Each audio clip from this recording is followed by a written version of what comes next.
metallic looking, flew in front of us down from left to right down into the valley. And then it did an abrupt turn, an incredibly sharp turn, and a U.S. jet came over the mountain opposite us and then started chasing this UFO right to left back up the valley.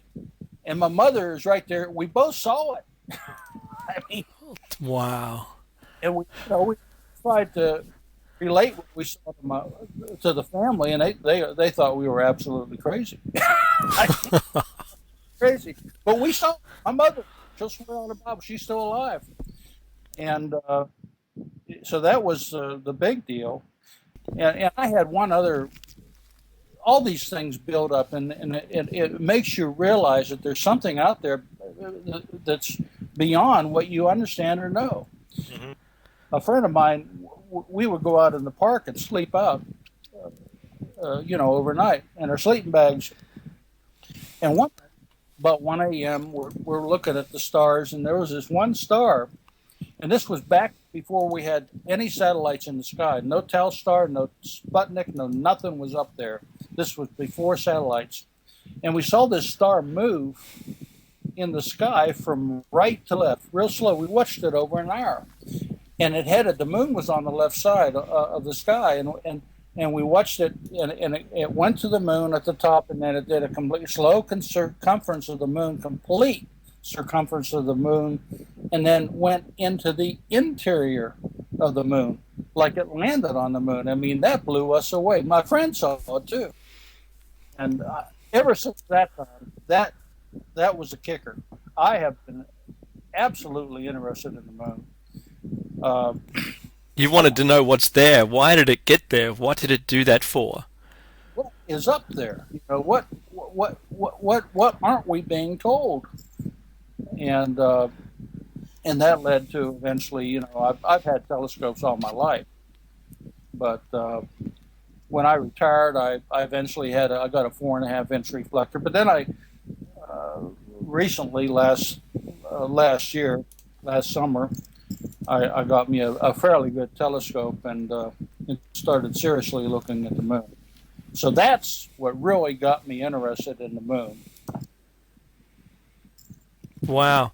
Bill, you've got a website where that the people listening can jump onto, and I know that you're going to be referencing some stuff from there. So why don't you give everyone the site name? Okay.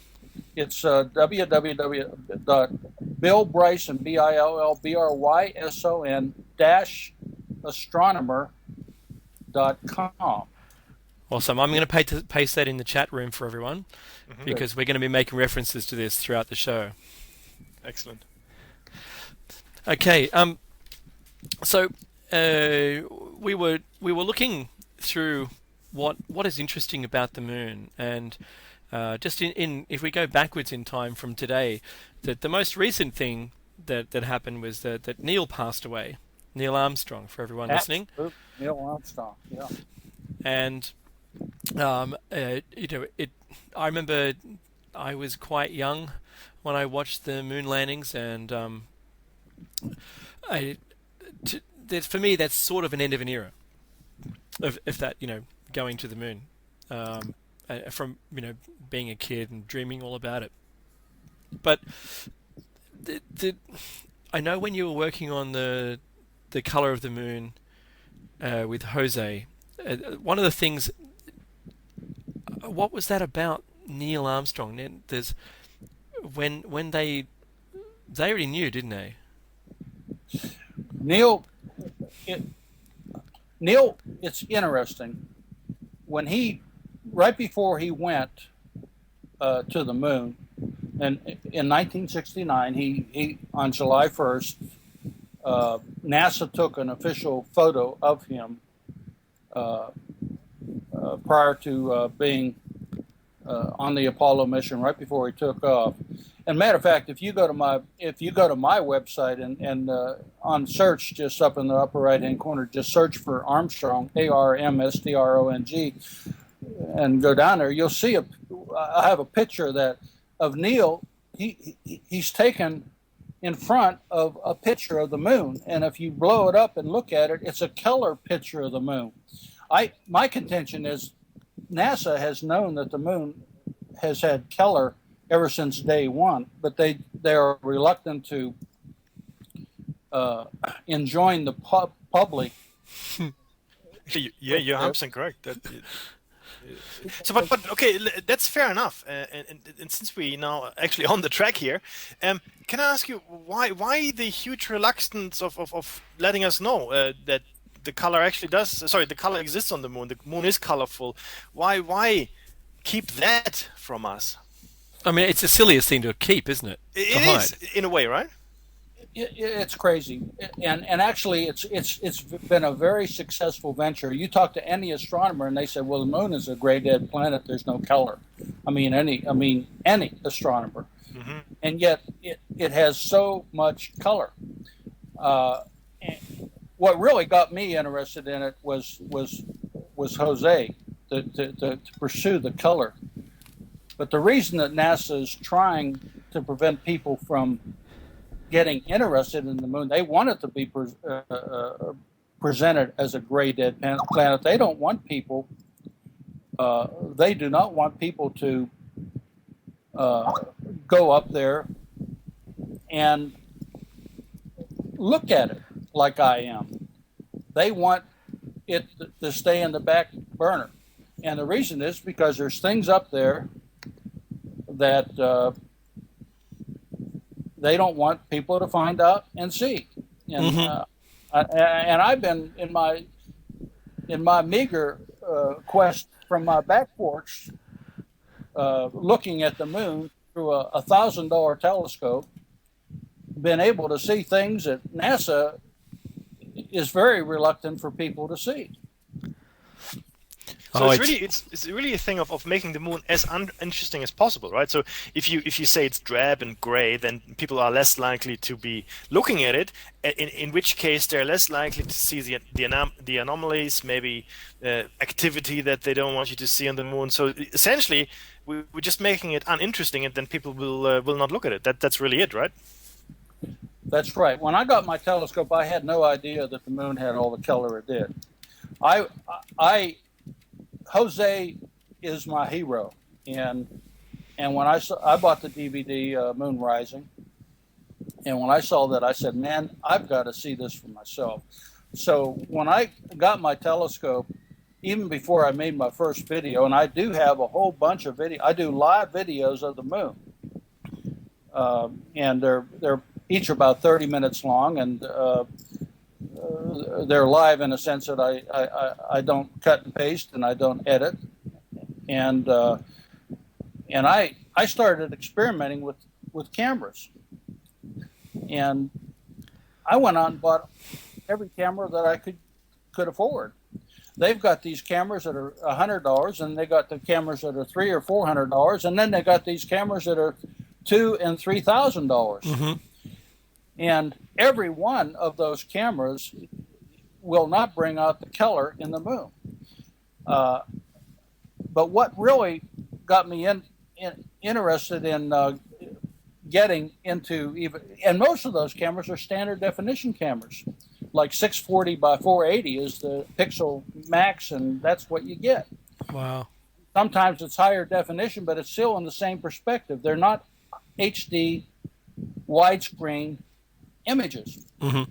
And I decided I want to do high definition video of the moon. So even when I got the camera, I had no idea I'd see the color, but I went out and bought a brand new camera that Logitech sold, a desktop camera, a high definition camera, and it was the first one that was sold with that had that 10 megapixels, and it had 1080 by 1024. It was a high definition camera. And I did some experiments, and I had a Pentax lens, and I put that on there. I used electric tape, and I put it on there, and by damn, it worked. And not only it worked, but it worked with color, and it's very, very sensitive to color. The color to about 30, 40, 50, 40%, and it brings out the color on the moon. And if you turn it all the way down, the color all the way down, it'll come back like a gray picture, just like astronomers see. But if you crank the color, it'll bring out the color. And so how does your color compare to that of the, say, the Clementine? okay, if you go to my website, okay, and I have a whole bunch of articles that I put up there, but the easiest way to navigate, I think, if you go to the main page and just up at there's a search bar at the top and type color, and just hit enter, it'll bring up a list of articles on color, and one of the ones at the bottom says color comparison between my moon musings videos and Clementine photos. If you click on that, you'll see some of the photos that I've taken. I'll just go through. I'll assume you're an internet user. You're listening to Freedom Flips on the internet, and you can go there and look. And the top photo, for example, is my photo, which is actually a screen capture of a crater called Aristillus, which, by the way, Jose featured in his wonderful moon. Is that in Celestial? The Celestial moon movie. Mm-hmm. Now, if you look right below that, the Clementine. These are from the 1994 Clementine photos, and you can see what looks like on my photo on the left side, and below you'll see the river, and you'll see what look like mountains, and and you'll see the same. You'll see color. If you go down a little bit further, let's go to the one below that. It says structures beneath the Sea of Tranquility, and that area right there is on a video, and you can go to that video. But this is the Jura Mountains in the Sea of Shires, and the photo right there at the top is lifted right from my video, and you can see all the color. I mean, all the color. And then go below, and then you can see the color on the Clementine, and you can see the variation in the sea, and it's all very real. Oh, that's awesome. Mm-hmm. And you go below, you can see the color of Copernicus crater. Mm-hmm. That I have, and then below that the version of the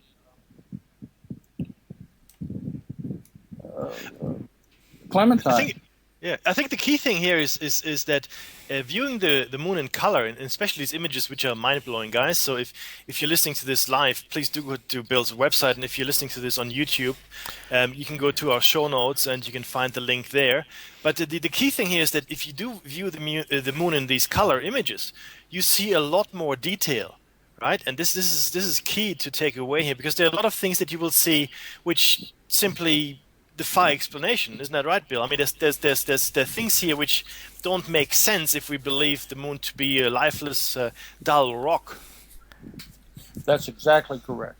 For example, if you go to the last set of photos that I have, I call it the line of demarcation, and on the left is the Sea of Serenity, and then there's a line kind of, and then on the right is the Sea of Tranquility. And this is the sea in which Neil Armstrong first landed on the moon and had his first steps on the moon. Mm-hmm. Below that, you can see clearly in the color, the photos from Clementine, see the difference in the color, and it's the same color. There's more detail clearly in the Clementine, but I'm doing mine from Earth. Back with a $68 camera. Yeah, that's awesome. And I challenge anybody out there: why in the hell doesn't NASA show us this kind of stuff? Why don't astronomers go out there and show us the color that is clearly on the moon? Mm-hmm. Why present it as a gray dead planet? Absolutely. Do you know? I was gonna ask you with the Sea of Tranquility and the choice made by NASA to land there. Now, from what I gathered, in my research, there was for centuries since we've been observing the moon, there's been a gathering of information about anomalies from all different astronomers through time. Hmm. And each one of those has documented when they've looked at the moon, from maybe from left to the right, what kind of object it was, where it went. And now this is this data has been collected, and this is before UFOs or anything at all. And it's just, I saw a light dancing across the face of the moon, right? And this is the date stamp, and this is who did it. And we're talking about all of the famous astronomers, whoever had a telescope in their lab, started this document.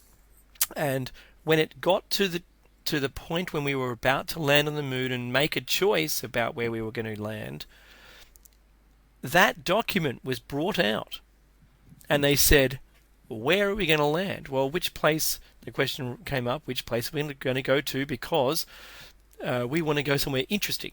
Mm-hmm. Clearly they do. And the Sea of Tranquility had the most sightings over time of any place on the moon. That makes it an interesting place to land from NASA's point of view. So, what did we were something Neil brought up, right? That a little bit, David. Yeah, please. What is you're saying is true. There's a crater right below the Sea of Tranquility that astronomers they saw all these lights coming from it all the time, and it drew them like a magnet to this area called the Sea of Tranquility, and the Sea of Tranquility is simply a mar, and I've done analysis of it, and I've taken videos of it, and I actually did a specific video on the structures beneath the Sea of Tranquility, where you can actually, on the video, you can see things that seem to be below the surface of the sea. And the structures below the surface of the sea, you can look in my one video.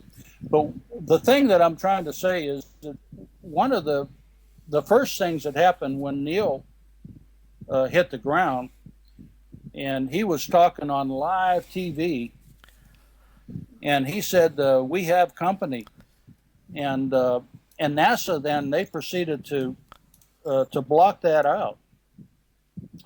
But at that time, the amateur astronomers, they had access to the live feeds from the moon, mm-hmm. and they reported where it said, "What's there? Mission Control calling Apollo 11. Apollo 11. This is Neil. These babies are huge. They're enormous. You wouldn't believe it. I'm telling you, there are other spacecraft out there lined up on the far side of the crater edge. They're on the moon watching us." And this is a transcript, from, and then eventually the full transcript came out. Christopher Kraft, who was the director of NASA's tracking base at the time, he released a transcript of that followed, and I'm going to read the transcript. It's really interesting. And this is, again, right after he got on the moon. He's there and he's looking. These babies are huge. He's looking at some UFOs that popped up out of the ground. Apollo 11. Those are giant things. No. This is not an optical illusion. No one is going to believe this. Mission Control responds. What is happening? What's wrong with you? Apollo 11. They're here under the surface. Mission Control. What's there? Emission interrupted. Interference control calling Apollo 11. Apollo 11. We saw some visitors. They were there for a while observing the instruments.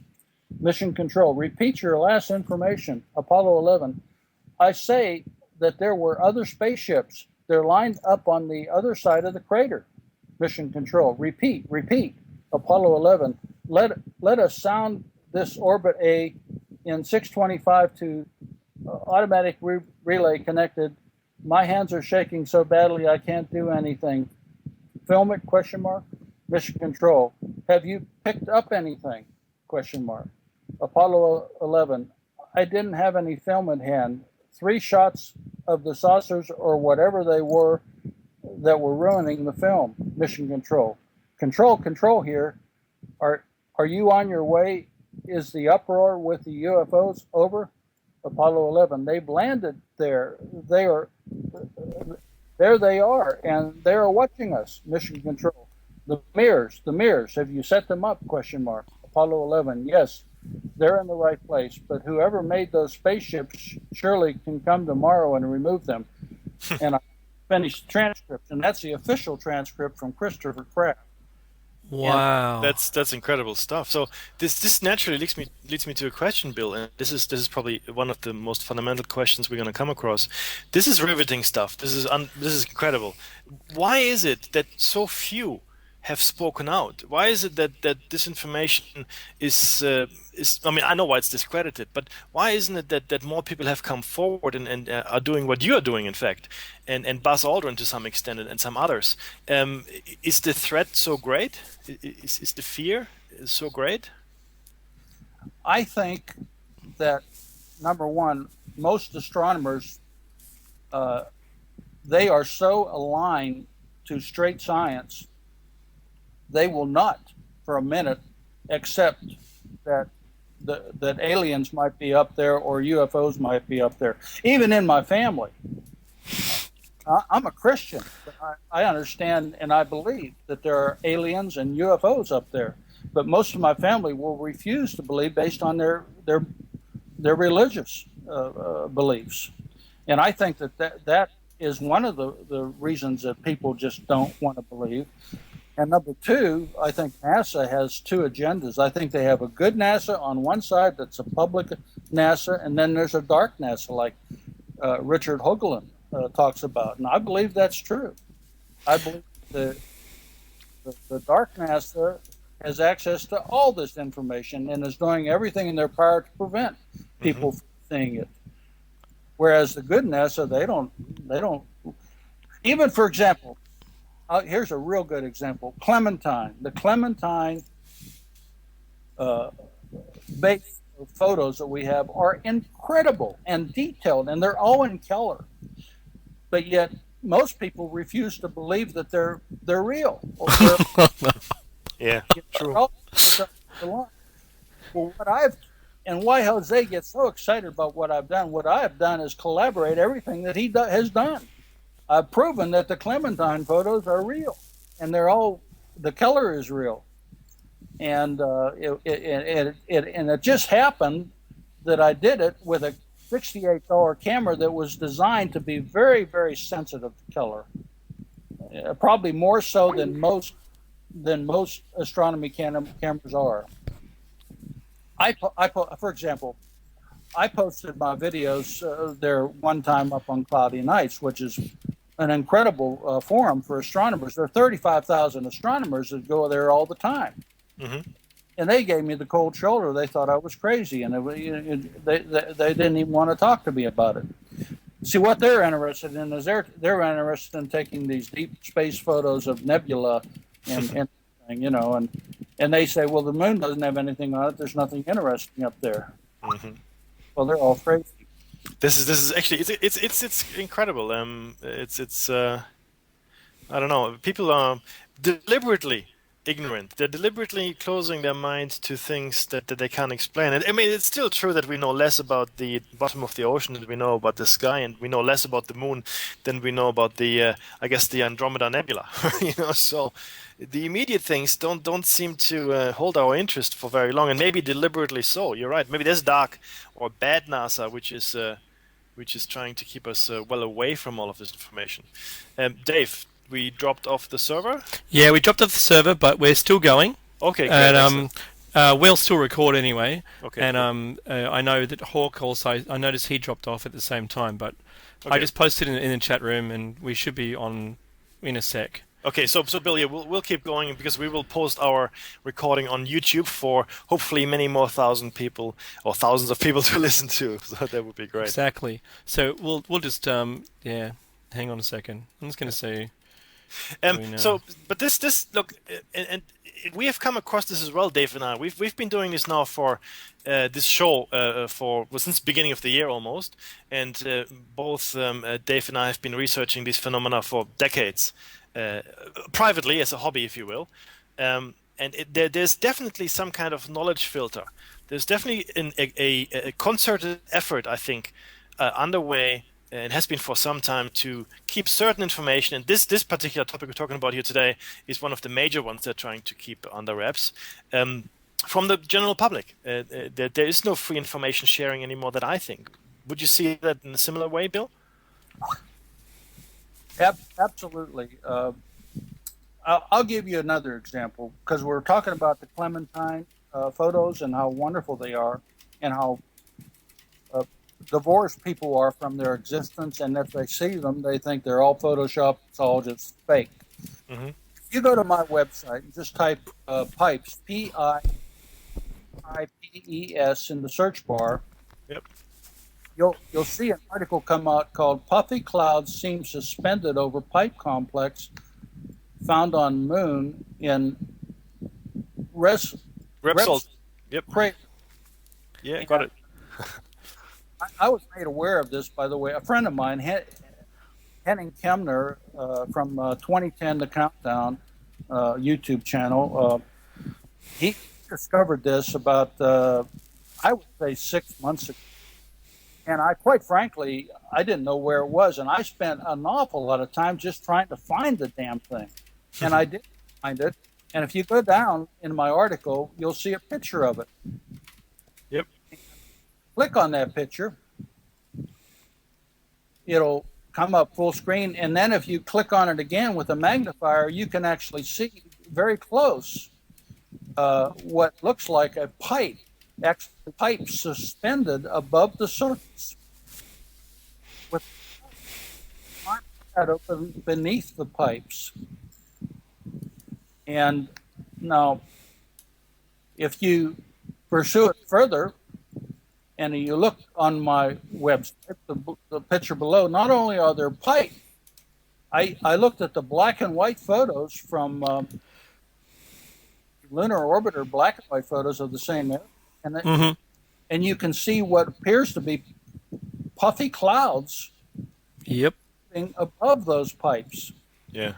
Now, what are these things? Are these transportation tubes? Is there a city up there? Are these lava tubes that got,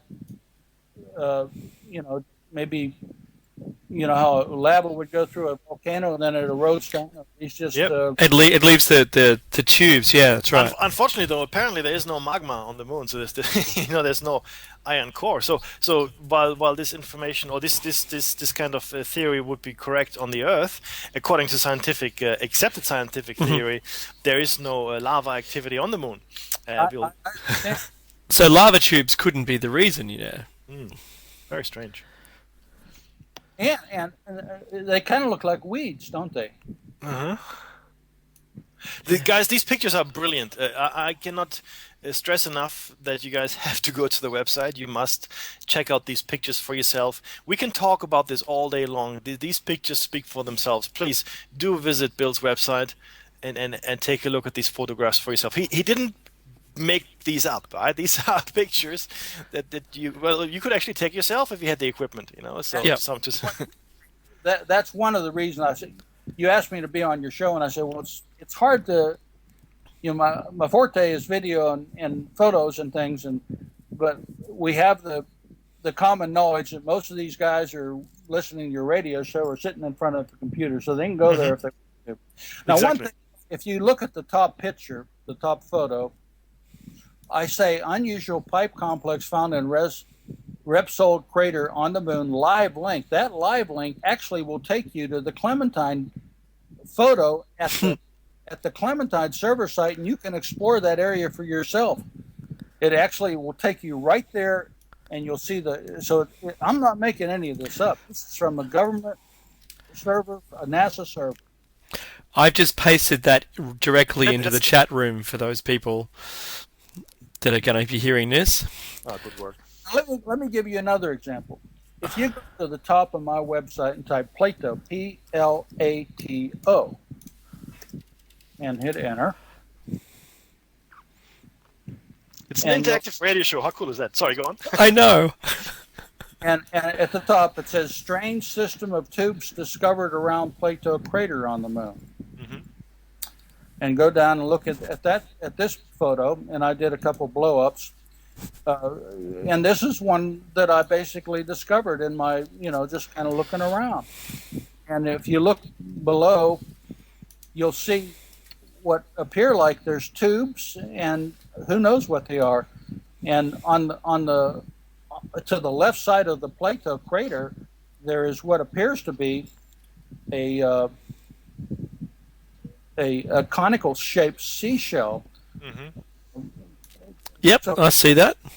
It absolutely is not. You ask me, what in the hell is this, Bill? I don't have any idea. I'm just presenting material to you. You can make up your own mind. And this is not my stuff. This is all from the NASA website. You can go to that link and you can see the exact picture, everything. Yeah. Now, Bill, you've spoken. We're touching on this, and I'll take us right out. I'm going to get in the car and drive right into this topic, right? And that is structures on the moon. Yeah. So, in your research, in what you've done and what you've found, and certainly working with Jose as well, and that is, what have you found?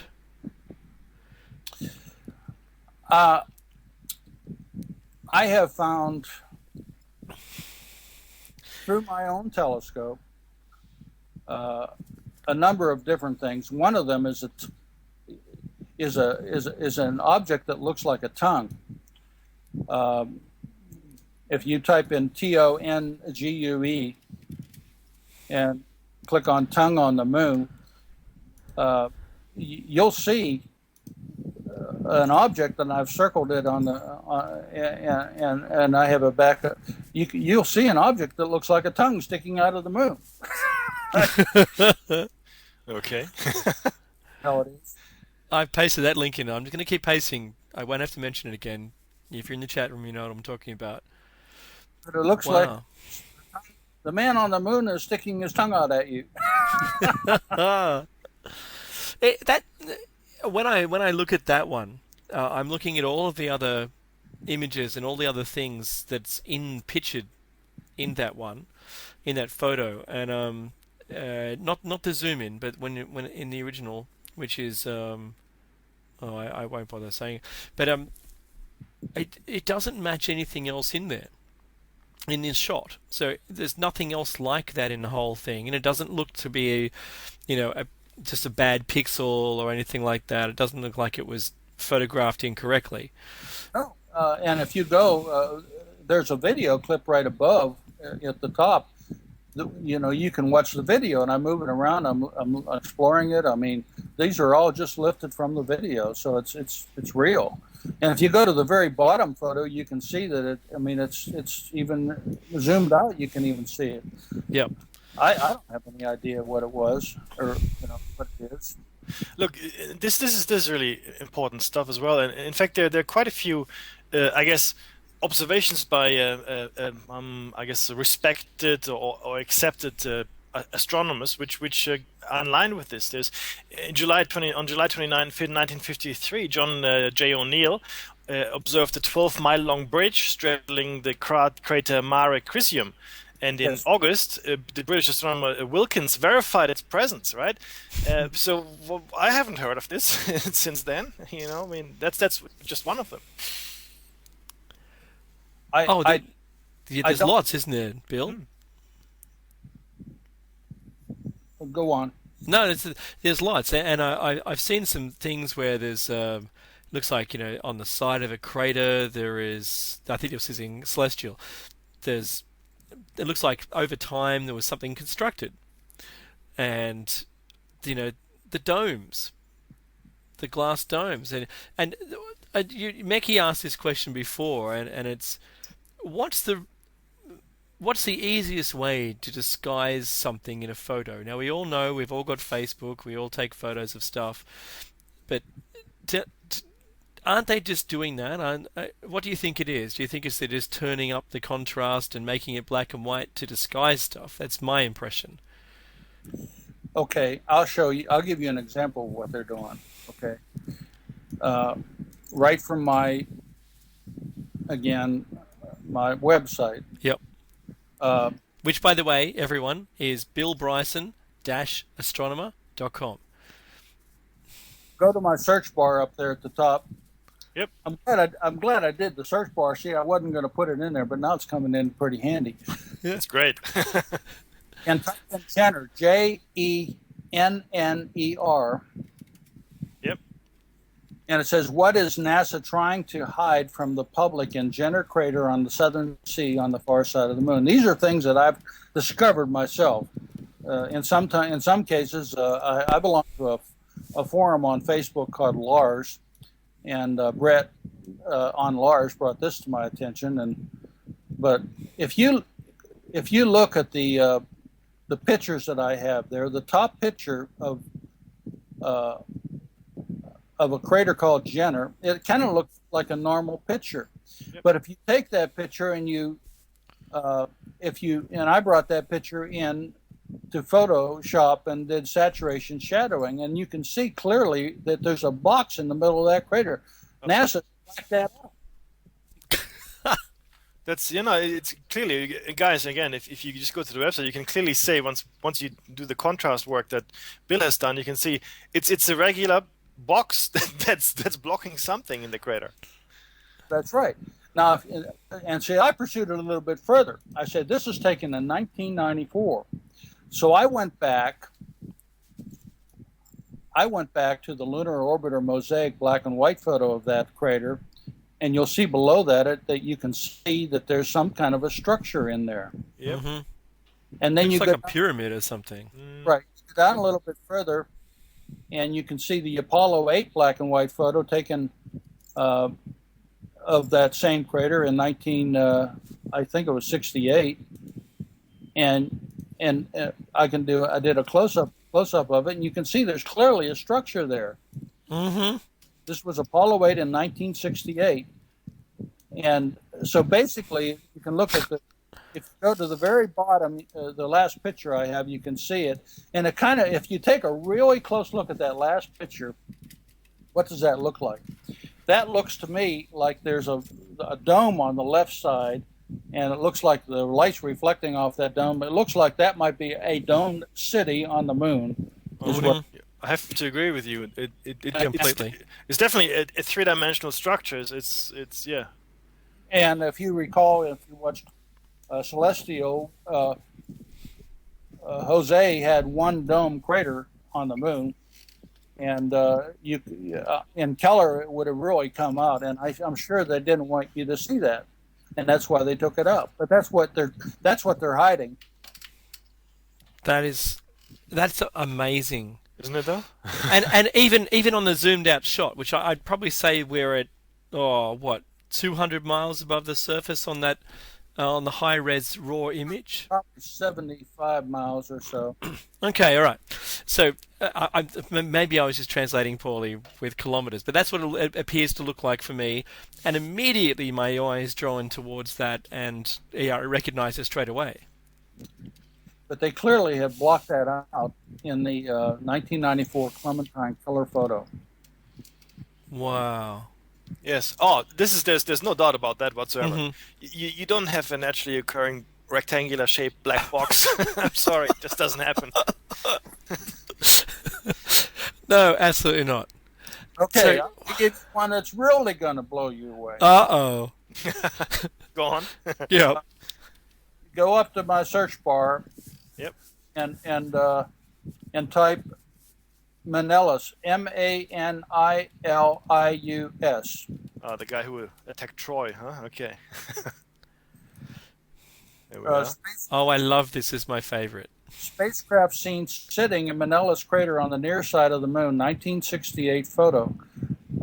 Now, everybody has seen this. I mean, I've taken it one step further, and I want to show you what I've done. The original photo, and again, you can click on that photo, and I have the original high resolution, and click on the magnifier, and you can go up there, and you can see I blow it up pretty big. But if you go below the original photo, and then where I just basically zoom in and zoom in and zoom in, and the very last one, you see a spaceship in that crater. It looks like a shuttle or some kind of a spacecraft sitting in that crater. Mm-hmm. Sure does. Now, this was taken in 1968. This photo was taken in 1968. It is an untouched photo from NASA. If you go down below, I went and looked at the 1994 Clementine photo of that same crater, and you'll see there's no spaceship sitting on the left side of that crater. Same orientation.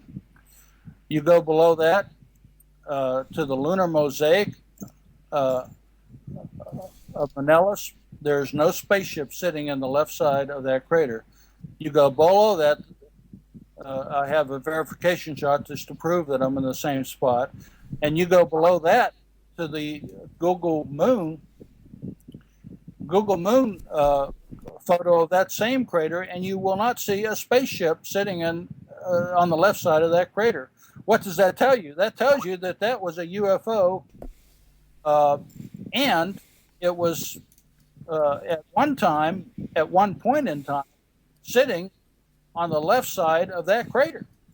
Now, that thing is 6 miles long. and that certainly predates any shuttles that we've got. Oh yeah. Look closely at that photo. I mean, there you can see the shadows. Everything is clearly this was built. This was taken in 1968. This photo, and we didn't have shuttlecraft for 15 more years. That looks very strange, doesn't it? It tells me everything, really. Wow, that's some amazing. That's just amazing, and you know, you're lucky to have those originals, because I'm not sure. You know, maybe they won't exist anymore.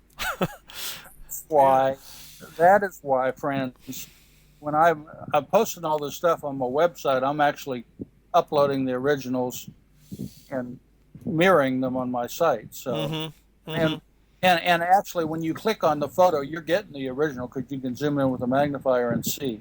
So you're getting the full deal. Wow. Do you know it? In the movies, the popular culture is, and we've had a number of people on the show as well, have spoken about structures on the moon.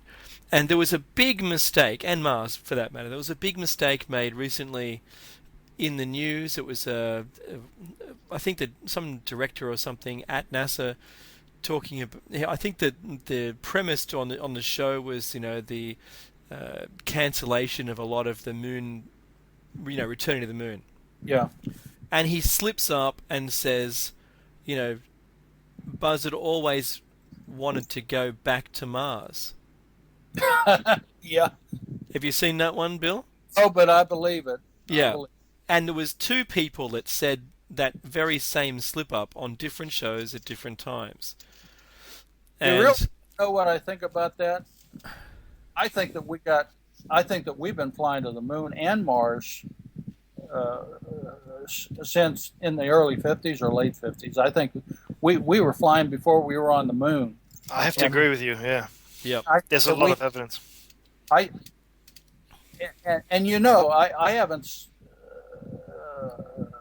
talked about it, but I see UFOs flying all over the place on the moon all the time.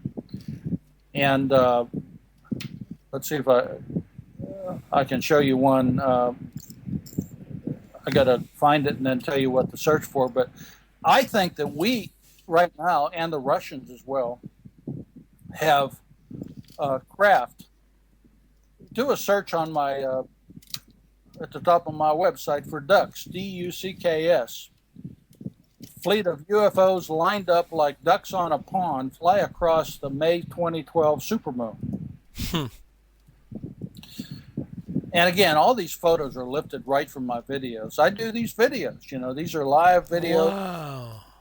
And I saw. Oh my goodness! I'm pasting that in the chat too. You know what? If you're listening to this on YouTube, you're missing out. Yeah, you must go and visit the site and do type in ducks. That's like the bird, DUCKS, and you will see some. These are dots that are to the top of the picture, what appear like dots across the moon, and they really are lined up like ducks. It's well, I have no idea what it is. So now, Bill, I can see by the configuration of them, or the distance, apparent distance relative to each other, and that the line isn't entirely even, that this isn't, dirt on your lens. It's not dirt on anything. I can see that they're moving in respect to each other, but moving also in a group. yeah, exactly. So in fact, it's not just a still picture, guys. This is Comes off the video. yeah. It comes off the video, and you'll see that when I talk to them a bunch of bats. I mean, I kid about that because nobody believes me. These are not bats. These are not planes. They're not bugs. They're not birds. These are flying saucers or spacecraft flying above the moon, flying in formation from the right side of the moon to the left side. And I make comments on it in my video. And if you watch that whole video, I mean, the entire video, 074 is the entire video. You'll see that during that video, I saw probably 30 or 40 or 50 UFOs flying all over the place. I think that these are either our spacecraft or Russia's, or they're aliens, but they're definitely spacecraft, and they're definitely not in our atmosphere. Yeah, and I think that's important, Bill. It's not in our atmosphere because your telescope can't actually pick up stuff in our atmosphere, right? Oh, that's right.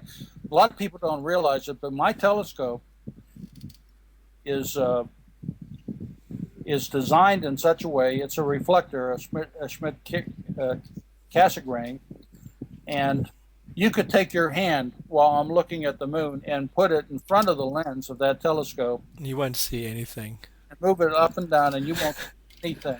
I've actually taken a picture of the moon through trees that are like 300 feet away with leaves and everything, and all you can see is kind of part of the light, and you'll see a perfect shot of the moon through the light. You're not going to see a bug. You're not going to see. The only time you're going to see a bird or anything has got to be way out there, and there were no birds and no bugs or no nothing. These are all on the moon, and these are spaceships. And I wouldn't doubt it that they might even be U.S. spaceships, and their senators up there flying around the moon, part of the Illuminati, getting their orders. Yeah, maybe. Tours?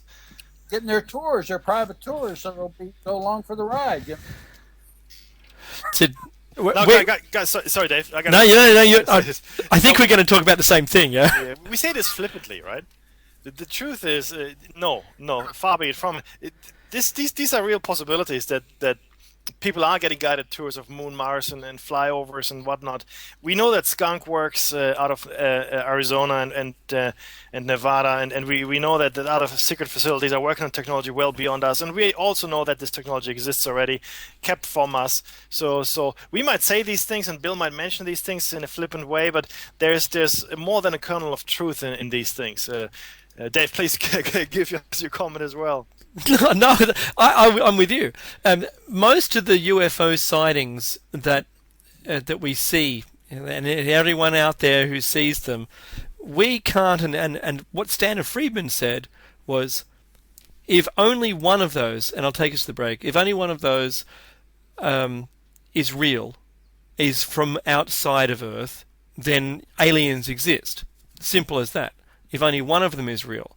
But the other thing is that we also see that because of the technology and the way it's going, it's quite possible that when we see, UFOs, that they're not extraterrestrial, that they're, made by our military, that they're being flown by our people, either as reverse engineered or they've got that technology right now. So think about this. And the segue leads me up to more people see UFOs around the military industrial complex sites of Halliburton sites. Help me, Meki. The aviation companies, McDonnell Douglas, and the secret facilities, and near Phoenix there's one as well. Yes. All right, so I don't know that we're making a flying Walmart, and I don't think we're making the orange spheres. You can laugh about the flying Walmart. That's the name of one of them. Yeah, I know. Right? I think it's funny. Me too. I think it's funny because I've seen what's that called? The movie Idiocracy. And Right. the guy gets lost inside the largest Walmart.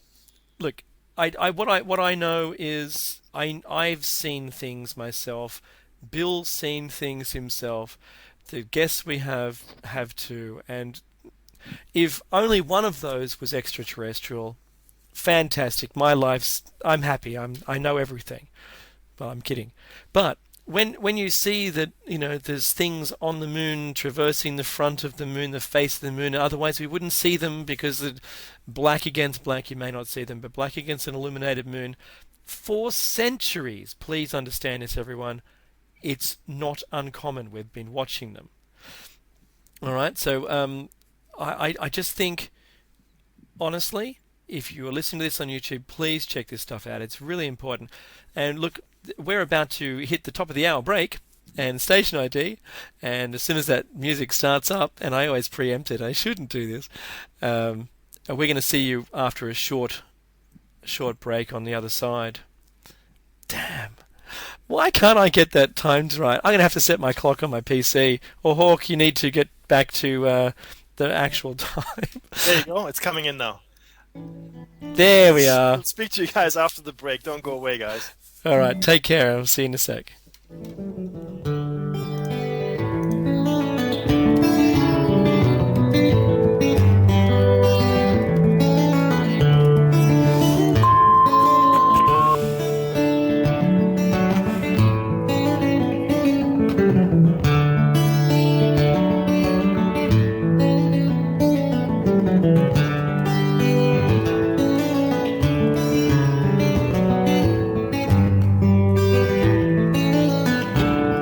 Listening to Revolution Radio. We'll be right back after this short break, so stay tuned.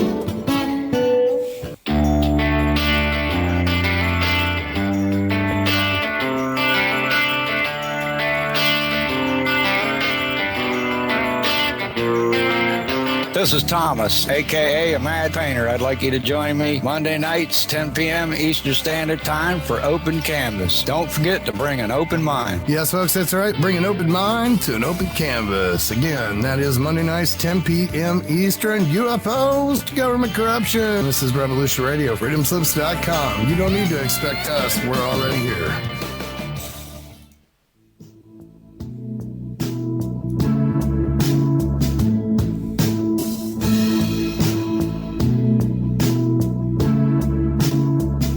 Is your data safe? Do you have the necessary information to assist you in confidently living through just about any survival situation? Is survival and gardening, off-grid living, medical knowledge, or even natural or man-made EMPs on your list of personal concerns? Do you have your documents and your personal information in a safe place in your hands where you know where it is? Well, check out our preloaded EMP-proof thumb drive. Over 3 gigs of survival documents and how-tos, plus the USDA offline food preservation website, and much, much more, including a surprise bonus we just can't tell you about here. With plenty of room left over to store your most important documents. Imagine if a megavirus or computer failure took out your bank, or all the banks for that matter. Are your banking records safe in your hands? So when they get things fixed and repaired, you can say, hey, look, this is what I had. You have it. I want it back. Is your personal data safe? Family records, addresses, phone numbers? Squeeze on over to freedomslips.com. Yes, that's www.freedomslips.com. Click the banner on the homepage for the EMP-proof bullet drive to get the full scoop of everything that we offer. So, folks, keep your data safe for your peace of mind. Revolution Radio, freedomslips.com. You don't need to expect us. We're already here.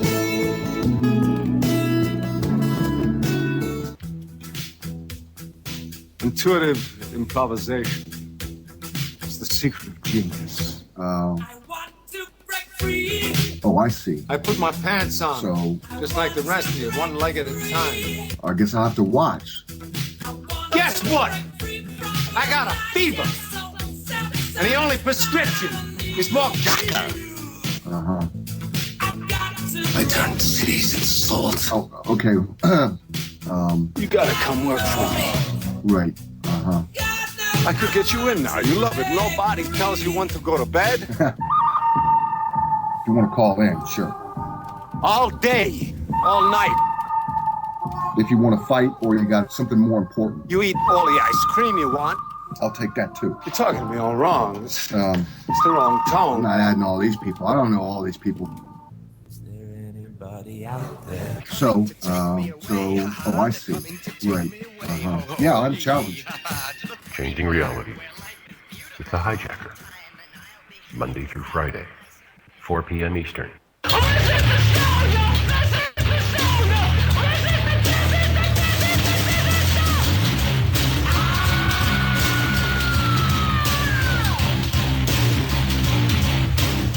Are you getting the complete truth, the dirty truth of what's really happening behind the scenes? From global corporatism and supply-side economics to the end of globalization itself.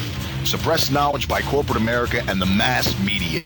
Tune into Revolution Radio here at freedomslips.com, the home of weaponized talk radio, to hear the dirty truth with Rick Trusick. That's every Monday, Tuesday, Wednesday, and Friday from 7 to 8 p.m. Eastern Time. We will see you there, because you don't need to expect us. We're already here. Revolution Radio. It's weaponized talk radio.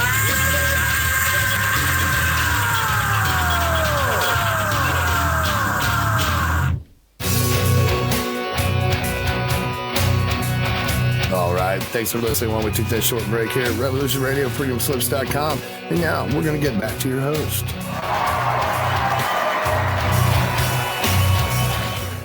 Hi, everybody, and welcome back to the other side of Shiny Side Out with Dave, Mackie, and our special guest, Bill Bryson. We're part of Revolution Radio on freedomslips.com, and you can join us in the chat. You can follow us on Twitter, YouTube, and Facebook to get updates between shows. Check out our website as well. It's pretty cool. We got some notes there. And do remember, if you can, that this is a volunteer-run station. Nighthawk does all of this of his own bat, and none of the hosts are in commercial radio. We're all volunteers, and it's all free for you. If you want to donate, please do. Great, let's get back into it. You guys on mute? You still there with me? No, I'm not on mute. Don't forget, okay. Bill, if you can get yourself off mute. Okay. Also, one thing, did you love how he said weaponized talk radio? Weaponized talk radio. Oh, that's awesome. It's brilliant. I love the bumpers. They're probably the best bumpers on all of the talk radio stations. Yeah. Not that I listen to anything else, but this I am polarized. But any other station I listen to, this is obviously the best. And we're so happy to be here, aren't we, Mickey? Oh, we are ecstatic to be here. And I'm even more ecstatic because we've got Bill Bryson with us. Yes, we do. A man of enormous information and great research, and this is the second hour we have with him. And Dave, let's get right back into it with Bill, I think. Yeah, agreed. Bill, I was gonna talk to you about this thing and see what your idea is.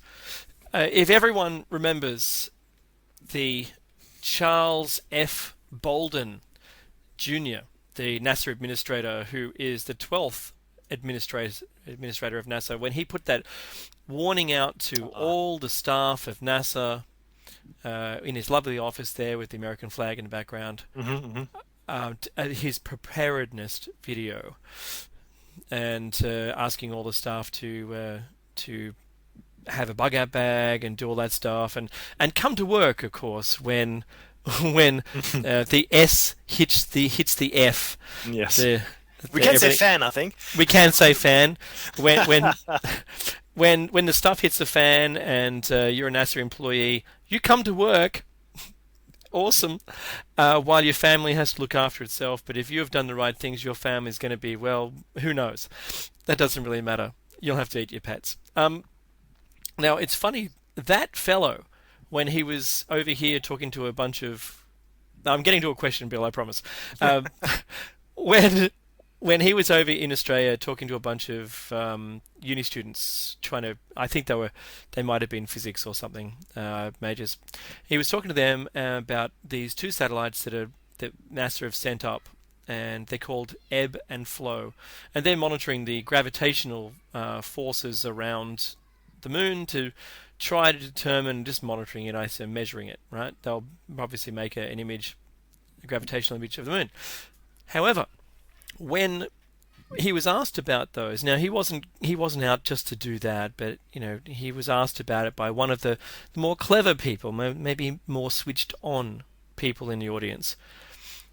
He said, "So, what are they doing? Why are you doing that? Like, why did you return to the moon to measure its gravity?" And he said, and I'm not paraphrasing because this is a quote, "To see what is beneath the crust, if anything."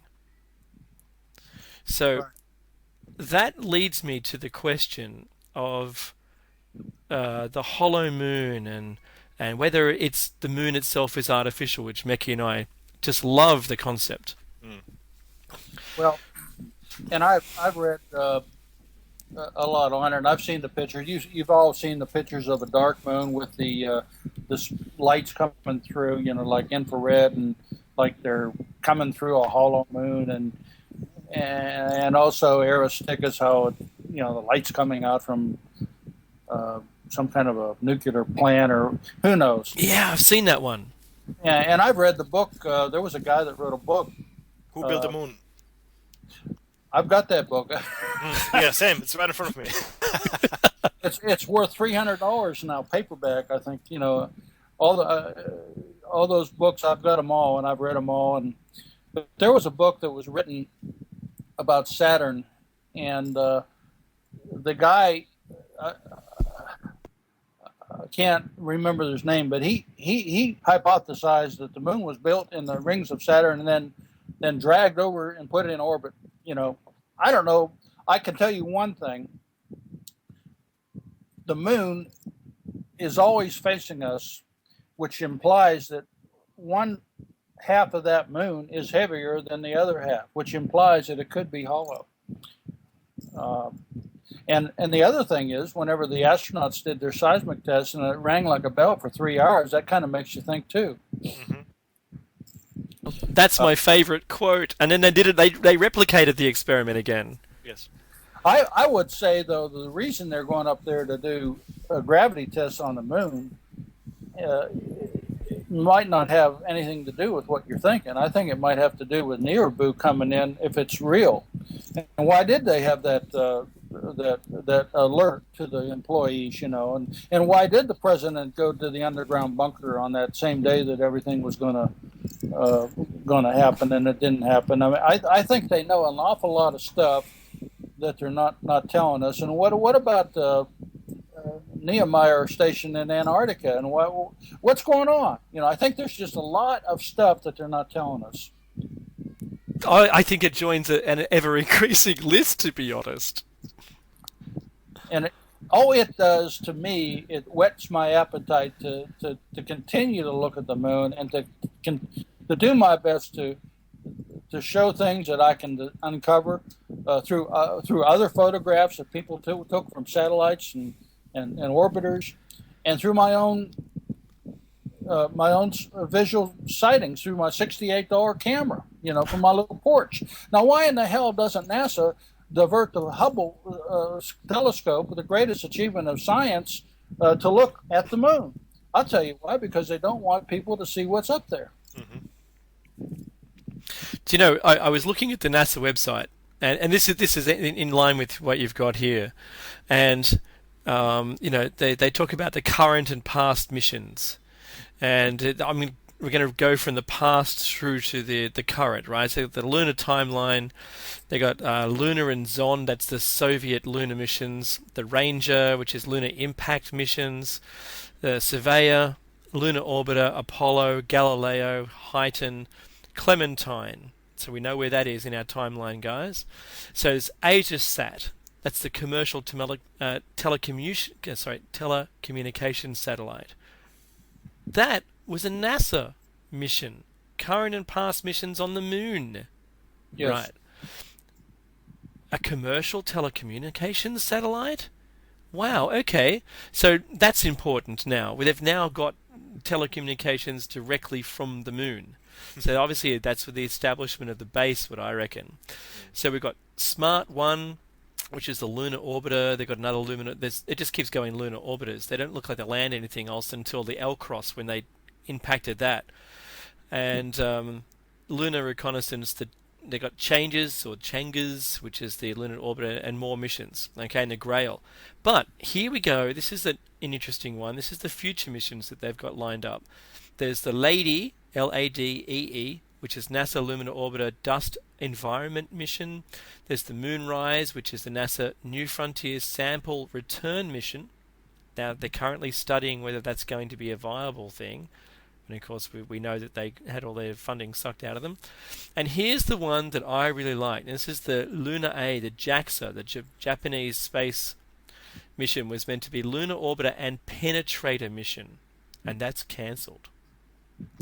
And if Dude Guy was listening or online right now, he'd be able to tell us the list of other cancelled missions that just stretch for your arm, their arm's length.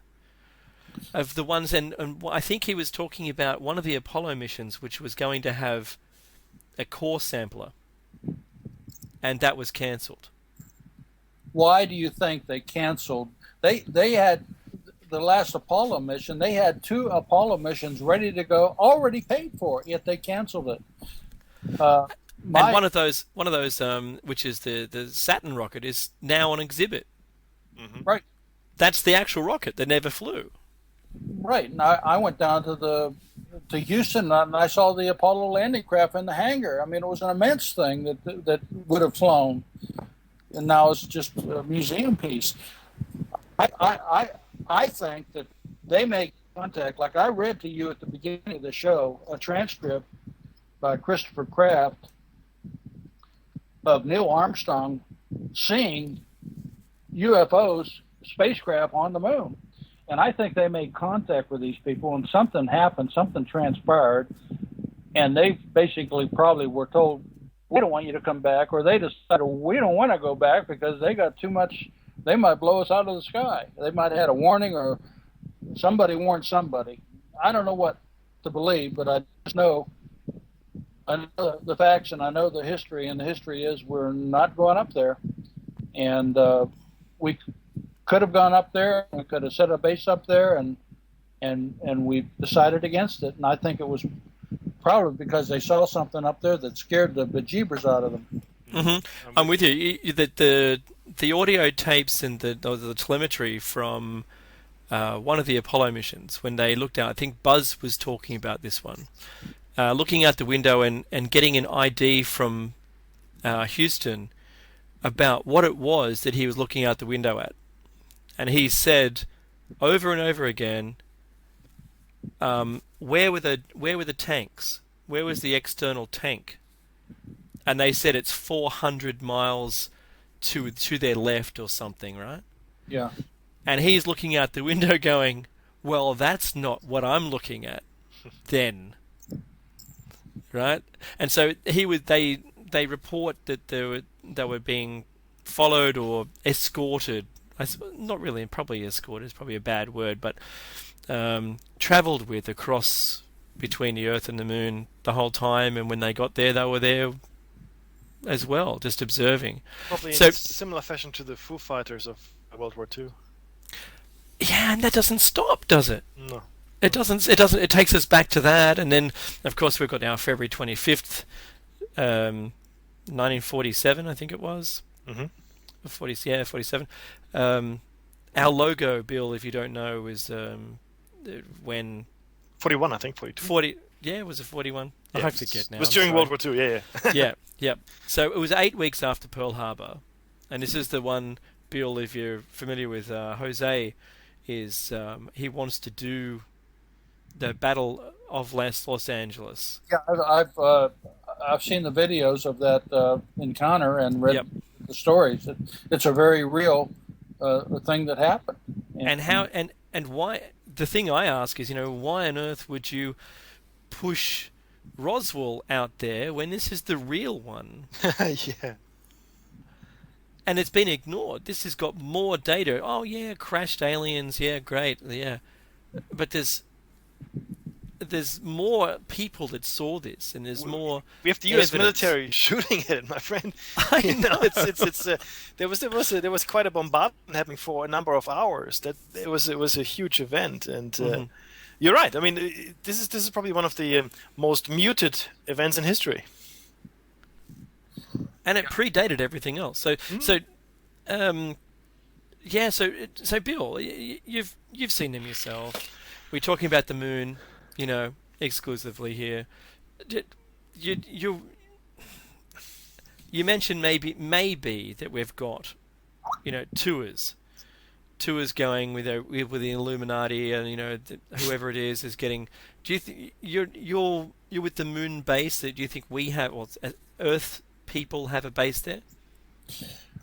Let me show you something. Let me show you what looks like a lost city on the moon. Once you go to my website and type Tycho, Tycho. Again, I'm assuming your listeners are sitting in front of their computer, and they can go to my website and they can search for Tycho. That's a fair assumption. I have an article there, Lost Civilization Discovered in Tycho Crater. This actually was discovered not by me, but by StreetCap 1 on YouTube, and I have his video there. But if you go below... Oh, wow. I have some pictures, and if you click on that top photo, for example, you'll see, and do the magnifier, you can zoom in there and look at what looks to be like a city. Yeah. And you can go below, and I've made it enlarge. It looks like some buildings with windows, and it looks like the silhouetted, large buildings on the moon. It sure does. It's very regular. It is very, very regular. This is not the natural looking shape, guys, if you end looking at this.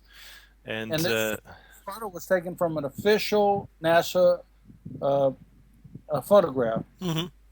And so we do have, I believe, my own opinion is, I think that there was an ancient civilization on the moon, as well as on Mars. And I my own private opinion is, I think that it's an alien demon, the fallen angels from Genesis 6, and they're up there, and they got a base, and they got bases all over the place, but they got bases on the moon, on the back side of the moon, and on the near side, and they got bases on Mars. And I believe that we've somehow collaborated with these guys, and they share technology with us. Who knows with Eisenhower? Who knows with what? And we go up there all the time. That's what I believe. And I believe one of these days you're going to wake up real soon, for full disclosure, and you're going to see flying saucers flying all over the place. Yep. That does not surprise me at all. That's what my opinion is. Yeah, well, I'd really want that, because I want my hover car. Yeah, we spoke about that. Yeah, we seem to be caught in a technological loop for the last 50 years, where we really haven't progressed terribly much from the way we get about and what kind of technology we use to create energy and whatnot. It's still pretty much the same. It's still a big steam engine, isn't it? If you think about it, nuclear power and all that, and internal combustion, that's dead. But yeah, you're right, Dave. There seems to be some kind of lull in our technological advancement. That picture, though, if I can just go back to that picture that we just looked at, you guys need to look at the entire picture, because there's something in every corner that is a regular shape. And not just in the middle, there's something toward the bottom, toward the top. So I want you to look at the entire picture, and you will find a whole bunch of regular shapes, which normally don't occur in nature. Mm-hmm. You go to the bottom left side of the picture, you blow it up, and again, I've been putting up the full NASA picture. I've been trying to preserve it in case they delete it. Yep. And if you look in the bottom left corner, kind of in the middle there, it looks like a building with windows, and there's square, if you look where the city is, if you look to the left rear behind that city on the blow up, see what appears to be silhouettes of a even more distant city. Correct. And the same with on the front. If you look to the front right on the below a little bit, you'll see some more structures. So there's structures all over the place. Oh yeah, no, absolutely. And look, those structures remind me of the cave. No, was it the cliff dwellers in Right. New Mexico? Is it around there? Right. They resemble it. Pueblo Indian. That's right. Yes, well done. It's just something. It's something to look at these, and like you said, these aren't touched. These are the original photographs. Now, I'll show you a picture of a modern. You want to see a modern base on the moon? Oh yeah. Clearly a modern base. I'd like you to search for Clavis, Clavius. And I have an article, it's Clavis, Clavius, layered building complex found in Mortis Crater, just southeast of Clavis on the moon. This is on the near side of the moon.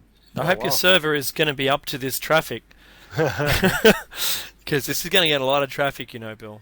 I know, that's fine. Oh, what? Interesting. Look at that.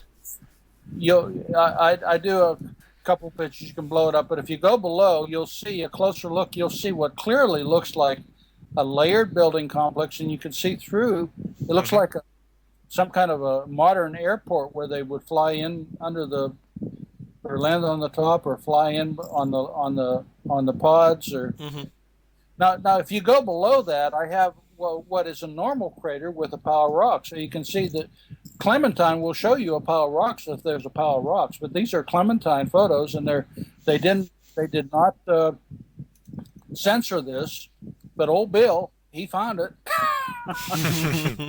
And the key thing here is this. I mean, you see these, platform structures, whatever, and they cast a shadow beneath. That's exactly correct. And not only that, when you look close, you can see even between the eaves of the top layer and the bottom layer on the right side. Yep. So it clearly looks like it's some kind of modern layered building. I'd say a modern base on the moon. Who knows? Those ducks on the pond flying right to left on that one video might have came right from this crater. It's possible. This is an astonishing picture. Again, if you're listening to this on YouTube, please do go to his website, billbryson-astronomer.com, or come to our show notes, and you will find all the links that we're discussing here as well. So just because look for show number 26. Number 26, The Moon, part 1. So definitely, you must see these pictures. I mean, we can talk about this all day long. A picture speaks 1,000 words. Trust me on this. They're just truly amazing, Bill. So how long have you been looking at the moon like this? How long have you had this eye? And, is it since Clementine's imagery? Is it... No, I didn't know anything about Clementine until Jose came along. And I just started taking my live videos of the moon, September of last year. So I have about 85 videos. My mantra on YouTube is called Jive Bob, and if you look at the top of my website, you'll see a little tab up there that says My Video, and I got them all linked up there too. There's 85 of them. Oh, wow, awesome! And but. So I haven't been doing it that long, and that's the thing that really frustrates me. Here I am, a nobody, certainly an amateur astronomer. I mean, nobody. I don't know anything about anything. I learn as I go. Very common sense approach to astronomy and the moon. And I go out and I spend $68 on a web camera and hook it up to my telescope, and I'm showing you things that you have never seen before. And NASA has had all this technology, and they won't share anything with you. Yeah, no, it is actually a travesty as to what NASA was, I think, founded for. For the advancements of mankind. sharing knowledge. And again, it's the knowledge filter really. And Bill, you're right. I mean, if you can do it, and I think you're doing a great job, by the way. Same with Jose. Then a lot of other people could do it as well with maybe more means. Maybe we can start a whole movement here of observing the moon. Other people have tried as well. I think it's. Yeah, go on. Let me speak on that for just a minute. I wanted to mention one thing. Jose and I are working on a collaboration. I spoke to him for about an hour today. We're working on it might be next month. It'll be a pay-per-view kind of deal, but it's kind of a 2-hour live. I'm going to have a live session on my porch of the moon, and Jose's going to be with me, and we're going to be talking. He'll say, "Go to this crater," and I'll go there, and I'll zoom in, and in other words, we're going to have some kind of a live high definition session. Oh, great! We'll definitely want to. Yeah, if you give us the link to that, we'll tell everybody on the show about it, and we put it into our site as well. Yeah, okay, I will when we get it, and then he'll throw in some things he's finding from Clementine. But a lot of people are still saying, "Well, he's photoshopping this." We do it live. I mean, it's all real, guys. And the photos are off their website. Yes. So Bill, does anyone else know about this? Is this the first time you guys have announced this? This is the first time we've announced this, yes. Exclusive, Thanks, everybody. I have permission from Jose to mention it as well. Oh, awesome. We loved him on the show too, by the way. We're working. It'll be, I don't know when we'll do it, maybe next month, we're going to get the technical details. See, I could have done live TV from the moon, but I didn't want to restrict myself to 640 by 480. You need to have a high definition picture to do it. And the technology is out there. We're just figuring it out. I so agree. Like, we're technophiles ourselves, and that you have to see it to believe it. It's got to be in high def. You're going to lose everything. And it'll be like someone putting Vaseline on goggles and asking you to observe the detail if you did it in anything less than high def. You think about what you just said. Now, every astronomer that has a telescope and wants to video the moon, and he goes out and buys a camera, he is restricted to a standard definition image of that object. Why is that? Because they don't make there's no camera there's only one camera that is sold on the market today that supports high definition, and that is what I call a Chinese camera. And when I first got into this, I ordered that Chinese camera. My earlier videos were made with it. There's not one U.S. company that sells a high definition camera. They say it's high definition, but it's a still standard definition format with higher resolution. There's not one manufacturer of cameras, even the more expensive ones, are standard definition. There's no high definition cameras. Well, so there's no 1080p or something? No 1080p. Wow. Fascinating. Also a great segue, by the way, Bill. Unintentional, but nonetheless great. I was going to ask you what you think about the planned Chinese moon missions. Now, the Chinese are forging ahead. I think the Japanese mission was cancelled, but do you think the Chinese will go ahead and actually conduct the moon missions that they plan? I was really encouraged whenever they did their survey of the moon. They came out with a map of the moon, and I initially went up and looked at it, and it wasn't as in color like Clementine, but it was there. But I think recently I went up there 2 weeks ago, and you can't look at it anymore. So they've kind of banned people from accessing their map of the moon. So you can't like zoom in and do all those things. So I don't know. Maybe I would encourage China to do everything and be open about it and release everything. Absolutely. It looks like someone's, they've been gotten to, because yes. I saw, and it's terrible grammar, but I saw the promo on the TV which showed them standing in front of a high definition, huge color picture of the moon. Right. And then the photographs and everything showed it all in black and white. all in black and white, and in Celestial, Jose brought that out as well. Well, I'll tell you, originally when they came out with this large map, you could go to their website, you could click on it, and then zoom in and see all the detail. Well, I'll tell you, since 2 weeks ago, at least, they denied access to this. So I don't know if they're restricting it or I don't know. Wow. I know that I would like to go up there and analyze some of their stuff and compare it with what Clementine does. And just like if you go to Google Moon, a lot of people don't realize, but Google Moon is mapping quite a bit of the lunar orbiter photographs and even the JAPCO or the Japanese reconnaissance orbiter photographs. Like, for example, if you go on Google Moon and you zoom into Tycho, you'll see one area that they put that entire area is from Japan. So they're incorporating on Google Moon even other countries' photographs. I'm doing that as we speak.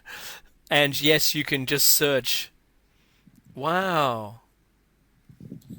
And a lot of, if you know what you're looking at and you want to go for it, you can zoom in there and look real close. And in a lot of cases, when I'm doing a Clementine picture and I want to see what else is out there, I can go to Google Moon real quick and zoom in and see. The pictures aren't going to be as good as Clementine, but you can get another perspective. Oh, that's great.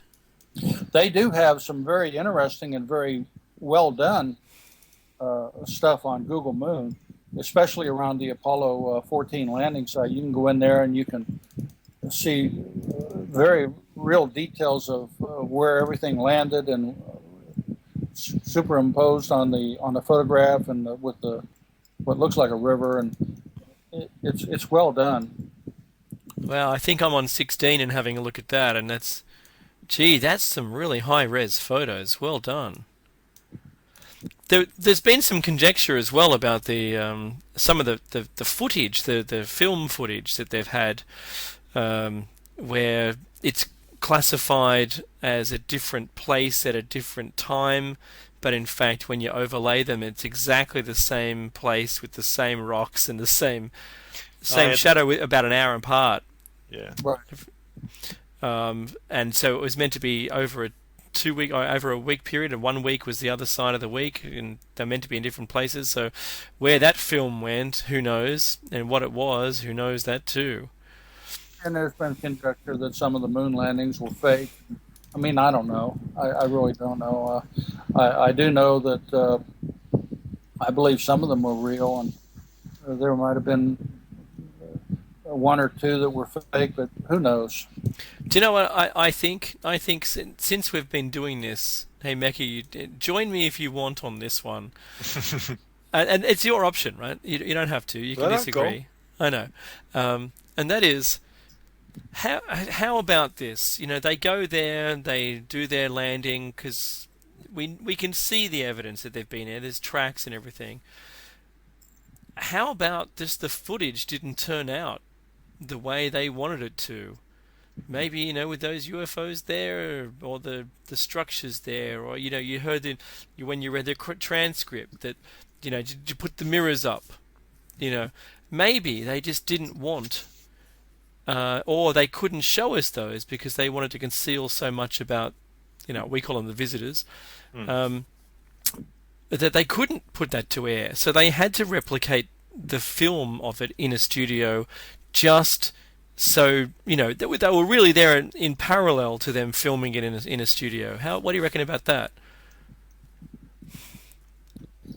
I think that you've seen it. I've seen the footage of the craters that were dug with bulldozers, and yep, and the pictures. A big map of the moon, an immense 3D map of the moon so that it looks like they're going in.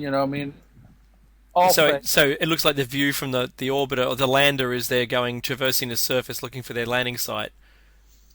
absolutely. Yep. And why did they do that? Somebody did it. Did they do it for a fake landing? Probably.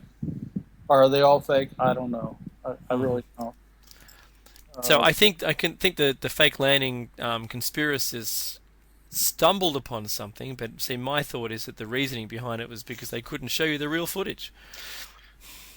Oh, there's definitely that. Look, and maybe there was a lot of pressure to get a man on the moon before the end of the 60s, like Kennedy said he would, and maybe they didn't quite make it. Who knows, you know? Or I mean, have you seen the? Now you want some controversy? I'll give you some controversy. Please. Don't hold back, Bill. On YouTube for Apollo 20. I mean, Apollo 20, and they got this ancient.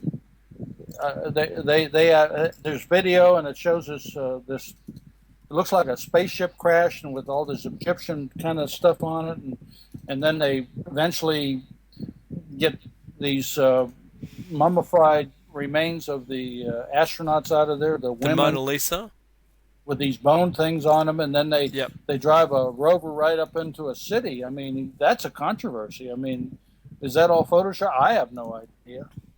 Last week we had Bernie on. We were talking to Bernie, and he was talking about the Mona Lisa. Mm-hmm. The one with the bones glued, looks like they're glued to their face and their mouth. Yeah. Yeah. There's a word. That describes it, but it looks very strange, to say the least. Mm-hmm. So he was talking about that being real.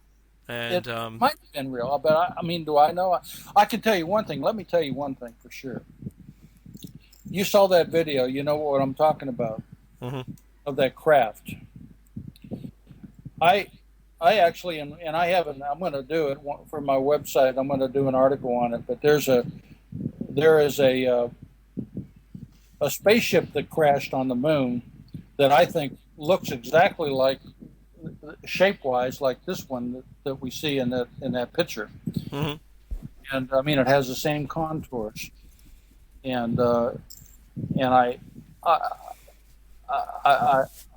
did a video of it, and I went over it, and I saw it, and I'm going to extract that and do an article on it, because it really does have similarities in shape to that down craft on the backside of the moon. Oh, that's the one on the crater wall, isn't it, or something? It's in a crater, yeah. Yeah. Yeah, I've that got me, and I'm fascinated by it. And I think there was a film out. Was it the Autobots? What's it called? Transformer movie, and they led into that movie. So don't mock. They went into that movie so well. They're on the moon mission. As soon as they go, around Earth, so they're out of radio. They flick it onto private channel, and off they trot to go and investigate. That is so close to the way everyone described it. It's like that's really the truth. Right.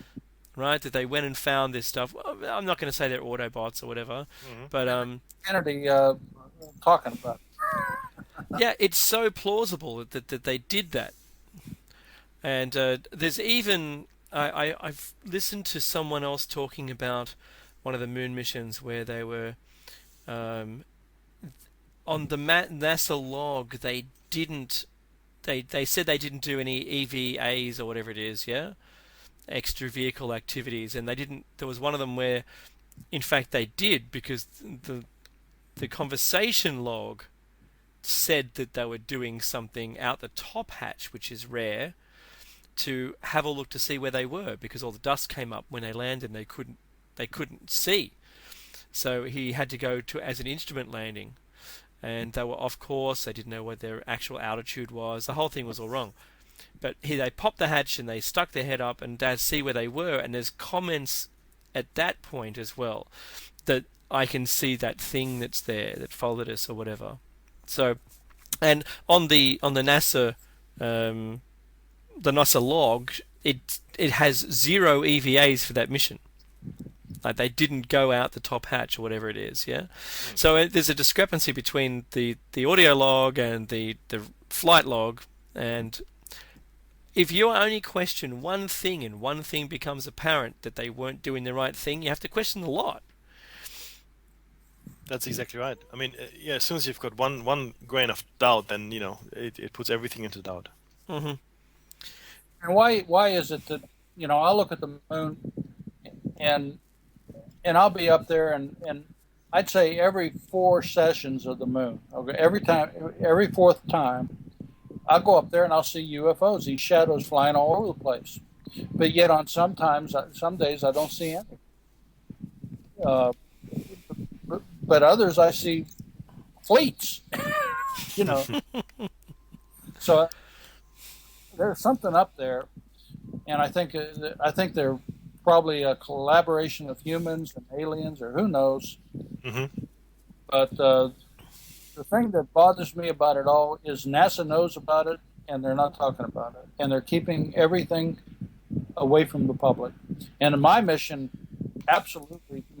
is to encourage astronomy and encourage people to look at the moon and to question everything. You know what? If there was anything that we should be left with, I think it's that. I think we all have to make our decision to search for the truth. We're one of those truther networks. We like that to get out, and we want to drive that home with people. You can listen to us, and I heard Hawk saying this yesterday, and Hawk, I'm not just repeating you, mate. I agreed with you yesterday, and that is, we're in the business of selling information to people, right? We don't sell it. We give people information, and if it like the Nibiru thing, let's take that on board as one of the things. Researching anything, you can't ignore information, because then you're just going to polarize yourself. So you don't have a preconception. You take everything on board. Any information that comes towards you, you're good to go. And it's that thing. It's part of looking at it. You say, okay, well, I've got this stuff here. It's categorized and sorted into this pile. Great, I know about it now. But you can't say it's all true until it can be proved. So one of those things that we do. You're with me on this, aren't you, Bill? I know Mekki is. Yeah, you think about it. We've had a rash. You talk about near, but let's talk about recorded things that have happened over the last year. Okay, recorded, all kinds of video. I mean, I've got on my website a playlist not on my website, but on my Jive Bop YouTube channel, a playlist of these suns with the black dot, going in the sky from the Antarctica all over the world. People, that's what they see. Mm-hmm. I got over 100 videos, different people. It's real. They've seen it. It's there. What about over the last 6 months? You want strange? What about these trumpet sounds? These groans? Recorded all over the world. Absolutely. I've heard them as well. They're on YouTube. It's very strange stuff. You're right. And yep. Now, if you go to the moon, now here's a real good question for you guys. Why isn't Hubble looking at the moon, even if it didn't have anything to do with the fact that they don't want to show UFOs? Just look at the moon in its natural state. It's very strange. Go to my website and search for GUTS, G-U-T-S. I like your website. G-U-T-S. Yep. And if you're listening to this and you're on Freedom Slips and you're in front of a computer, you have no excuse for not going to my website and doing a search for GUTS. Correct. Wow, look at that. The guts of Rainier Gamma, just east of Calaveras crater on the moon. Now, wow, what is that? If you click on that top image and then zoom in, now I challenge you to think. Now you tell me what that is, and why wouldn't science on Earth be interested in what this is? This is a natural thing on the moon. What it is, I have no idea, but it certainly should warrant investigation. If I was in charge of the Hubble, I would zoom in on this and analyze it. If I was an astronaut, land right next to it and see what the hell this is. You see what I mean? This is a thing on the moon. It's not a spaceship. It's just it looks like guts. No, guys, it does look like some kind of organic, and in fact, like intestinal. It looks like someone's laid out intestines. Yeah, at a massive scale, of course. Wow! Hey, for everyone in the chat room, I pasted the link in there, so have a look. Very, very strange. Now, this may well be above the lunar surface, potentially maybe some kind of formation. Well, maybe it is part of the lunar. I don't know. It doesn't belong. I can tell you that. This thing does not belong there. And it doesn't match any other details that I've seen on the moon. No, or on Earth. I've not seen this on Earth either. To be honest with you, Mm-hmm. It's not a wave formation. Sorry, go on. So why do astronomers say, well, the moon is a dead gray planet? There's nothing up there of interest. We don't want to point our telescopes to it. We don't want to look at it because there's nothing up there. And I'm looking at this and I say, why in the hell don't you want to look at this? This is strange. Do you know, with the Hubble, if they pointed at the moon, and they would get like maybe 1/16 of an inch resolution. Right. At the moon, right, on their enormously on their enormous telescope, right, they'd be able to see down to a single grain of sand, right, on the moon. I guarantee you, they have mapped the moon with the Hubble. They have all the pictures. They are not releasing not one of them to the public. Mm-hmm. No, I completely with you. Because what was their first argument? That they can't do it? They said that the moon is too bright; it will burn out our optics. That's the most ridiculous thing I've ever heard. Yeah. Because it's not always bright, is it? No, in fact, there's a gradation of brightness on the moon, just as there would be on Earth. You know, like the gray zones and really light, bright zones in the sun, and dark zones, of course. And the phases of the moon, it's not always illuminated. No, that's correct. That's exactly. I mean, look. This is what we found, Bill, when we've come into debunkers or deniers. It's very flimsy. The arguments are very flimsy. They usually end up being emotional arguments, so as things like, "Oh, you're stupid," or you don't know what you're talking about," or we can't really trust that information. We only have one source, or whatever it might be. Or the moon is too bright. We can't look at it. We go blind. You know, it's sad. Not a lot of effort seems to be put into denying things or debunking things here. And people, unfortunately, and I have to say this, and I think Jim Maas is right there, people just accept it because we have become zombies at large. You know, we just accept whatever the man, whoever that might be, tells us, right? Oh yeah, no, it can't be right, it can't be true. You're just people on the fringe. You know, you're probably crazy anyway. And I want to say to everybody out there, I don't think that any of us here or at the station or our guests are certified crazy. And we just try to bring you guys information, like Dave said, and Bill has done a brilliant job collating it together with Jose as well, of course. These bits of information specifically about the moon, which I think, Dave, this is one of the greatest mysteries we're facing right now. This is really the moon. Do you know what? We've studied it. We've looked at it. Every single culture on the planet has looked at it, but you know what? There's different stories about this, which I think we're going to cover this off next week. Yeah, we have to. Yeah, next week, absolutely. All right, we've got 9 minutes left in the show, and I really want to say that if I'm going to post this thing, I'm going to say it one more time. This is awesome. Some of the best work I've seen. Even the website scales itself to the screen size. Man, you need your web designer. Give him a pat on the back. I'm the web designer, by the way. Really? Awesome work. Pat yourself on awesome the back. Work. Fantastic. Yeah, absolutely. Reach around. And look, the thing that we stare up at the sky at every time it's there and we look at it, I know we all do it. You don't ignore it. We look at it, right? There's songs written about it. It's in our modern culture. It's in our vernacular. We talk about it. We use comparisons against the moon. The women's, I'm being nice, women's cycles have around about the same length of time. We are synchronized with this thing for some reason. And whether it's artificial, next week, can I please, Meki, can I just say the Aboriginal one? Go ahead, mate. I have to, I so have to.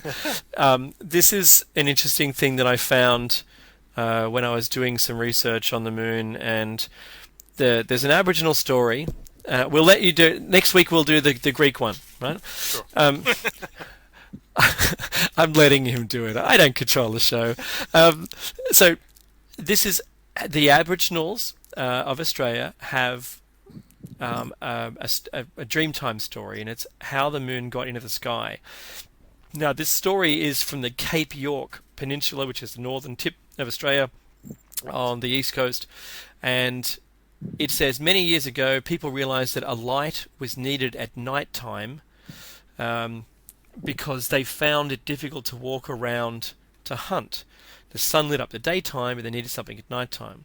They held a big meeting, and one idea was to collect a huge pile of firewood during the daytime hours and set fire to it at night time so that they could see. And they decided that wasn't enough, and what they needed to do, they needed to really hunt for all the nocturnal. Australia has tons of nocturnal creatures, if you didn't know, and they really wanted to eat those. So what they thought was it'd be impractical to have fires everywhere, and then to burn all the wood. So one member of the tribe had a great idea. He would make a special boomerang that he could throw up into the sky, and it made it so big that no one could throw it. And this old, weak, thin man stepped up, and he asked if he could give it a try. And they set it on fire, and he threw it up in the sky, and he was the only one that could do it, and it's there since. But it raises a question. Now, they didn't say it was always there. Mm-hmm. And their 40,000-year-old culture, they said it became there. It wasn't always there. And I think what we'll do is we'll follow that stream next week. Absolutely. In our show. But Bill, what's your take on it being artificial? Just to lead us into the end of the show. I don't think it's art. At one time, I thought for sure it was, but I think it's probably at one time was seismically active, and I've seen too many Mars which look like you can see through them, like there's lava crystal, like you can see through glass or something like that. I've seen too many areas of the moon that look like what was flowing was lava or crystalline or molten material, and then covered half of a crater and this and that.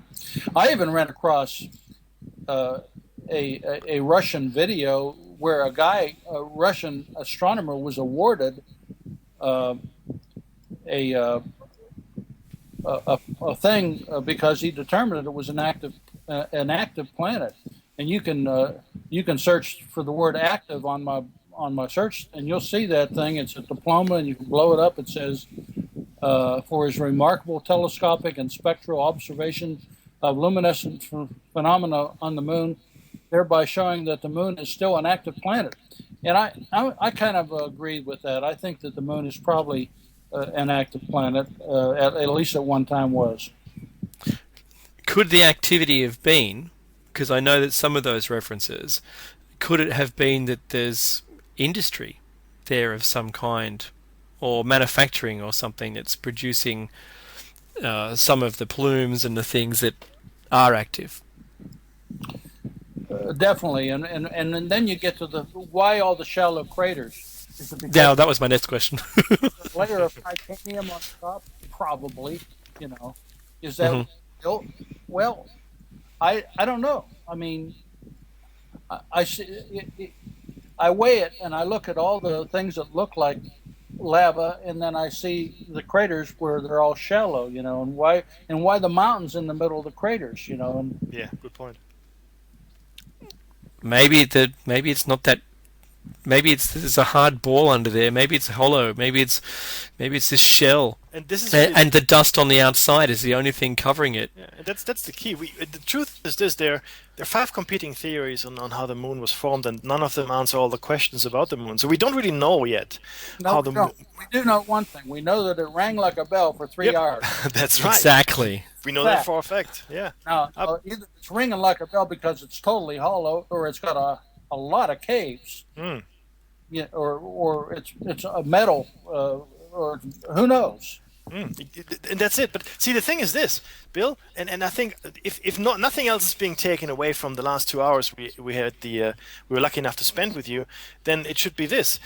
Let's investigate the moon a bit more. Let's do find put some core samplers up on the moon. Let's drill into the moon. Let's do all of these things. I mean, this is common sense stuff. It's our satellite. It's the biggest moon in comparison to the planet in the solar system. And it's very strange. Got a lot of odd properties. Let's investigate it a bit more. It's the closest heavenly body that we have to us. That should be the takeaway. Instead of shutting down the Apollo missions, they should have continued. We should have bases all over the moon and explore. But yet they shut it down. Why? Because probably they made alien contact and that scared the bejeebers out of them. Probably. Wow. What an awesome show, Bill. You're a gem. I can't believe you've got such a good website. You've got a lot of detail there. You keep that research up. And what I want to do is I want you guys, either one of you, happy to have you back on when you've got your thing. Let's do a promo. Let's get you in, and get that advertised. Thank you so much also for that exclusive information. That's wonderful. I can't wait to see it. I just hope it doesn't clash with our show. No, I'm sure it won't. Because then I'm going to miss it, right? I'll have to listen to my show on YouTube and watch yours live. Hang on, no. I appreciate the honor and privilege of being on your show. It's been a lot of fun. No. It's all ours. The privilege. Trust me on that. We love to talk to people that have done the research, and you clearly have, and you've put a lot of time and effort into your site to bring the information to people. And guys, the site you can access. Bill has made it available to everybody. There's no excuse not going. Okay, so please do, and thank you so much. Thanks. And, and it's a pleasure. Anytime at all you want. Now, next week we're going to be covering off a whole show, and we've got how many pages now? Like 14, 15 pages? Everything, all up close to 20 pages of information on the moon, guys, so it should be interesting. We'll be going over some of the stuff that we discussed today, obviously with Bill. There's some other things we didn't mention, and we will talk about pre-moon people, or so they call themselves. Absolutely. And you've been listening to another Shiny Side Out with Dave and Mekki. See ya. Bye-bye.